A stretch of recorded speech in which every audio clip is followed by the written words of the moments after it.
ओम शांति। आज 16 कलाओं में से 5वीं कला है कि संगठन कला, नेतृत्व कला और प्रशासन कला। ये जो कलाएं हैं उन्हें हम कैसे अपने जीवन में धारण करें और 16 कला संपूर्ण बने। तो 5वीं कला में जो मेन है संगठन कला और नेतृत्व का कला। इसके लिए बाबा ने बताया कि मनुष्य के जीवन में सफलता उसमें भी है कि वो कोई ऊंचा कार्य करे और विशेष कार्य करके दिखाए। उसके लिए ज़रूरी है कि मनुष्य दूसरे को भी सहयोगी बनाए, क्योंकि अगर सहयोगी नहीं बनाएगा तो संगठन कैसे होगा। तो इसके लिए बाबा ने बताया कि संगठन को मजबूत करने के लिए हमें क्या क्या करना होगा। परंतु बहुत से मनुष्य अपने जीवन में कोई ऐसा महान कार्य कर नहीं पाते हैं क्योंकि संगठन की कला नहीं जानते, नेतृत्व कला को नहीं जानते हैं। तो इसके लिए बाबा ने कुछ बातें बताई हैं। पहला है दूसरे को एक सुंदर योग्य देखकर सहयोगी और साथी बनाने की कला, कि दूसरी आत्माओं को जिनमें योग्यता है, जो उनमें विशेषताएं हैं, उन विशेषताओं को उन्हें बताना और बता करके उन विशेषताओं को सेवा में लगाना। फिर है उन विशेषताओं को जब हम सेवा में लगाते हैं तो साथ में उमंग उत्साह बढ़ाना, क्योंकि उमंग उत्साह रहेगा तो भरपूरता रहेगी। योग्यताओं को सामने रखेंगे और सदा उमंग उत्साह में रह करके प्रबल योग्य बन जाएंगे। क्योंकि अगर कुछ विशेषता है लेकिन उसको अगर कार्य में नहीं लगाते हैं तो उमंग उत्साह नहीं आता है। तो उस विशेषता को कार्य में लगाना और उमंग उत्साह में रहना और दूसरे को भी उमंग उत्साह दिलाना।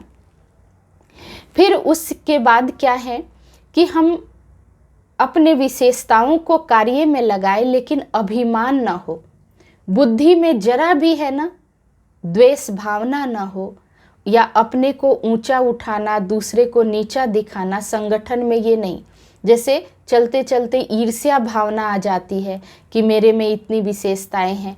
तो क्या होता है, अपनी विशेषताएं तो देखनी है लेकिन दूसरे की भी विशेषताओं को देखेंगे, उन्हें भी कार्य में लगाएंगे, तब जाकर के संगठन मजबूत होता है।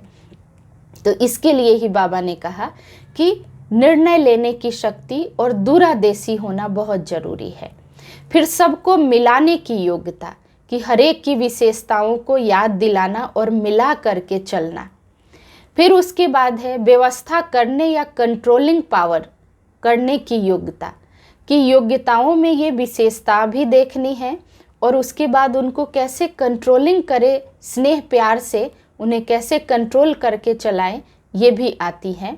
सभी की बातों को अपने मन में समाने की योग्यता और उन्हें यथा योग्य यथाशक्ति नए नए प्रेरणाओं में लगाना। ये भी बहुत बड़ी बात है कि हर एक की बात कहाँ किसको कैसे बतानी है, ये संगठन में बहुत ज़रूरी होता है। अगर हम नहीं कर पाते हैं तो हमारा संगठन टूट जाता है। तो इसके लिए बाबा ने कहा कि योग्यता देख करके, समय देख करके उस आत्मा को ये बात बताना या कहाँ कब ज़रूरत है ये बताना, ये संगठन की शक्ति में बहुत ज़रूरी होता है।